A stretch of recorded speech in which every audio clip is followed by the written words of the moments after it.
Items வந்திருக்கு. அன்னைக்கெல்லாம் மண்ணு சட்டியில் சோறாக்குனாங்க. மண்ணு சட்டி போட்டு போட்டுன்னு உடஞ்சு போகுதுன்னு சொல்லி மண்ணு சட்டி போய் பித்தாள சட்டி வந்தது, பித்தாள சட்டி போய் எவர் சில்வர் வந்தது, எவர் சில்வர் போய் பொண்ணு கண்டுபிடிச்சிருக்கிறேன். அது என்னன்னா அதுக்கு பேர் நான் ஸ்டிக். அதை எடுத்து அடுப்புல வச்சீங்கன்னா அடுப்பு கூட அது ஒட்டாது. அதுல எண்ணெய் ஊத்துன எண்ணெய் ஒட்டாது, மாவு ஊத்துன மாவு ஒட்டாது, கரண்டி போட்டா கரண்டி ஒட்டாது, திளிப்பு போட்டா தோசை ஒட்டாது, எடுத்து வட்டல்ல வாட்டா வட்டலையும் ஒட்டாது, எடுத்து வபத்துல போட்டா அந்த கரும்பு பபத்துலயும் ஒட்டாது. அதுதான் நான் ஸ்டிக். கல்யாணம் மூச்சு வரையிலே பொம்பளை கேட்கறா மாமியா கிட்ட, அத்தை மிளகு எங்க அரைக்கிறதுங்க? அவ சொல்ற மாமியா, சாமி அம்மிக்கல் வாசப்படியில் இருக்குது, அங்கதான் மிளகு அரைக்கணும் கண்டு. பெரிய மருமக இப்படித்தான் கேட்டா, நான் அப்படித்தான் சொன்னேன், ஆனா அவ இங்கதான் அரைச்சா. நீங்க எங்க அரைக்கிறிய அப்படின்னா, அக்கா எப்படியோ தகச்சி அப்படின்ட்டு அவளும் தலையிலேயே மிளகு அரைக்க ஆரம்பிச்சுட்டான். யோசிச்சு பாருங்க. அன்னைக்கெல்லாம் அம்மிக்கல்ல எதுக்காக பெரியவர்கள் எல்லாம் அம்மியில அரைக்கிற மெத்தட கண்டுபிடிச்சா? ஆட்டங்கள் எதுக்கு ஆட்டினாங்க? மாவு ஒண்ணுல மாவு மாரியாத்தா நோம்பிக்கு பச்சரிசி இடிச்சு பச்சமா பிணைவாங்க. இன்னைக்கு எல்லாம் மாவு மில்ல கொண்டு போய் மாவு அரைச்சிட்டு வந்து பாவுதி பிணைஞ்சு வச்சுக்கிறாங்க. அப்போ குயிக்கா நீங்க ஃபுட்டு தயாரிச்சு வந்து சாப்பிட்டு இப்ப குயிக்கா செத்து போயிட்டு இருக்கிறோம். அதான் நடக்குது.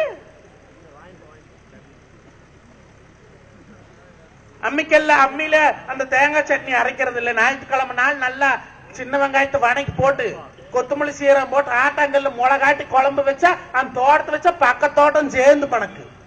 இன்னைக்கு யாரு எல்லாம் சத்தி masala, mutton masala, chicken masala, fish fry நல்லா உணத்திய திங்கிறோம். சட்டுன்னு செத்து போறோம். இன்னைக்கு 65 வருஷம் இருக்கிறதெல்லாம் பெருசு. முன்ன எங்க காலத்துல எல்லாம் பாத்தீங்கன்னா 45லயே பீஸ் போயிரும். முன்னெல்லாம் ஒண்ணு கொண்டு சந்திச்சுட்டா என்ன பேசுவாங்க? நல்லா இருக்கிறியா, எப்படி இருக்கிறேன்னு. இப்ப கல்யாண காட்சியில எல்லாம் பெருசு சேர்ந்துட்டு எப்படி பேசு தெரியுமா? எப்ப உனக்கு எத்தனைப்பா சுகரு? 120. இப்ப எனக்கு 150பா. நான் ஸ்வீட் எல்லாம் கையிலேயே தொடறது இல்ல. அந்த காலத்துல கருப்பட்டி போட்டு கள்ளமா வாட்டினாங்கன்னா ஒவ்வொருத்தரும் ஒவ்வொரு கிலோ திம்ப. இன்னைக்கு கல்யாண வீட்டுல இலை போட்டா அவன் வைக்கிறது இத்தனை வளர்த்தி ஸ்வீட்டு, அதை மூடி வச்சுக்கிட்டு வரோம். யோசிச்சு பாருங்க. அப்போ நாட்டு சர்க்கரைக்கு மவுசு போச்சு, கருப்பட்டிக்கு மவுசு போச்சு, எல்லாம் போய் அஸ்கா சக்கரை வந்தது. இப்ப என்ன வந்திருக்குது? சுகர் கூடையா இருக்குது, ஒட்டிட்டு இருக்குது. சுகருங்கிற, பிரஷருங்கிற, ஈரல் நோக்காடுங்கிற. அந்த காலத்துல இதெல்லாம் எங்கேயா போச்சு? இது கூட ஒரு கொடுமை. ஒரு மொண்டி ஆடு, நடக்க முடியாத ஆடு கூட 2 குட்டி போட்டு காப்பாத்துதுங்க. இவன் நல்ல கை கால தேரமா நல்ல காங்கால எடுத்து தின்னு விட்டு ஒன்ன பெத்துக்கிறானையா. கேட்டா அந்த ஒண்ணுக்கு மேல படிக்க வைக்க முடியாது, அந்த ஒண்ணுக்கு சொத்து சம்பாரிச்சு வைக்க முடியாது. அப்படி கொப்பாரு நினைச்சிருந்தானே எப்படி 12 ரூபாய் பெத்திருப்ப. இன்னைக்கு அந்த ஒண்ணுமே பெத்துக்கிறக்கு வேலை இல்லாத மாட்டுக்கு செனை ஊசி போடுற மாதிரி இன்னைக்கு நாம போய் ஊசி போட்டு புள்ள பெத்துக்கிறான். இதெல்லாம் எப்படி வந்துச்சு? நம்மளுடைய உணவு பழக்க வழக்கங்கள். வாரத்துக்கு ஒரு முறையினால் அந்த சிறுதானியத்தில் இருக்கக்கூடிய சத்துக்கள் எல்லாம் உடம்புக்கு வேணுமுங்க. எதுக்காக அந்த காலத்துல கம்பு ராய் எல்லாம் சாப்பிட்டாங்க? அதிகமான பைபர் இருக்குது, அதிகமான வைட்டமின்ஸ் இருக்குது, அதெல்லாம் உடம்புக்கு வேணும்னு தானே. இப்ப அன்னைக்கெல்லாம் ஞாயிற்றுக்கிழமை அன்னைக்கு, சனிக்கிழமை அன்னைக்கு தான் இட்லி சுடுவாங்க. ஒவ்வொரு வீட்டுல மாசம் ஒரு கத்தை இட்லி சுடுவாங்க. இப்ப இட்லி சட்டி அடுப்புட்டு கீழே இறக்குறதே கிடையாது. வகை வகையா சுட்டு தின்னீங்க. அன்னைக்கெல்லாம் ஊர்ல ஒருத்தர் செக்கான் இருப்பேன், நடு ஊருக்குள்ள செக் போட்டிருப்பாங்க. போய் நம்ம தோட்டத்துல விளைஞ்ச கள்ளக்கொட்டை, நம்ம தோட்டத்துல விளைஞ்ச எள்ளு, நம்ம தோட்டத்துல விளைஞ்சது கொண்டு போய் போட்டு ஆட்டிட்டு வந்தோம். சுத்தமான எண்ணெய் கிடைச்சது. இன்னைக்கெல்லாம் என்ன பண்ற? 1 லிட்டர் நல்லெண்ணெய் என்ன விலைங்க? 1 லிட்டர் நல்லெண்ணெய் 120 ரூபாய். 1 லிட்டர் நல்லெண்ணெய் 2.25 எள்ளு போட்டா தான் 1 லிட்டர் நல்லெண்ணெய் கிடைக்கும். செக்காட்டைகளுக்கெல்லாம் பெரியவர்களுக்கெல்லாம் தெரியும். அது கூட கருப்பட்டி மிச்சோடு போடணும், அப்பதான் கசகாம இருக்கு. அப்ப டோட்டலா கொள்முதல் கணக்கு பார்த்தா 1 கிலோ எள்ளு 80 ரூபாய்க்கு விக்குது, 50 ரூபாய்க்கு விக்குது. 50 ரூபாய்னு ஆவரேஜா வச்சுட்டாலுமே 150 ரூபாய் எள்ளு போட்டு ஆட்டி அவன் 120 ரூபாய்க்கு விற்பானா?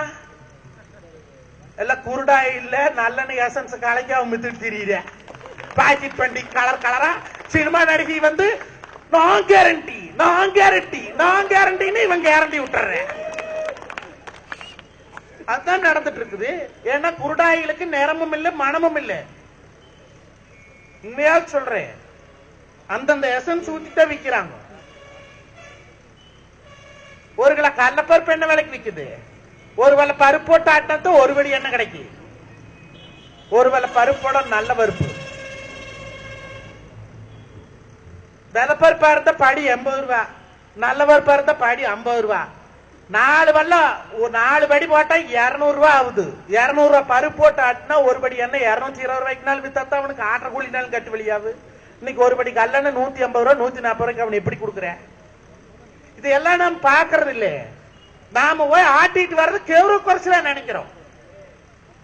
உண்மையே சொல்றேங்க, அவன் தோட்டத்துல விளைஞ்சது திங்கிறது கேவரு குறைச்சல். அன்னைக்கெல்லாம் வாரத்துக்கு 2 முறை 3 முறை கீரை சமைச்சா காட்டு பக்கம் போயிட்டு வந்தாங்கன்னா ரக்கரி பொரிச்சு வந்து கடை வாங்கும். அது களி கலர் தின்னா அவ்வளவு ருசியா இருக்கு. இன்னைக்கு எந்த பொம்பளை களி கலர் தெரியுது? கம்மஞ்சோறு சட்டியில் அரைச்சு காக்க தெரியுமா? குக்கர்ல வச்சு கம்மஞ்சோறு முடிஞ்சது. அப்போ இப்படி நாமளே அவசர அவசரமா போயிட்டு இருந்தோம்னு சொன்னா,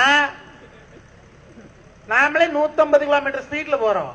அப்ப நம்ம குழந்தை எத்தனை கிலோமீட்டர் ஸ்பீட்ல போவா? ஏன்னா தாய் 16 அடி வந்தா குட்டி 32 அடி பாயும் இல்ல. நல்ல பழக்கங்களை குழந்தைகளுக்கு நாம் சொல்லிக் கொடுக்கணுங்க. அதுதானே கோடி கோடியா பணம் சம்பாரிச்சு வச்சாலும்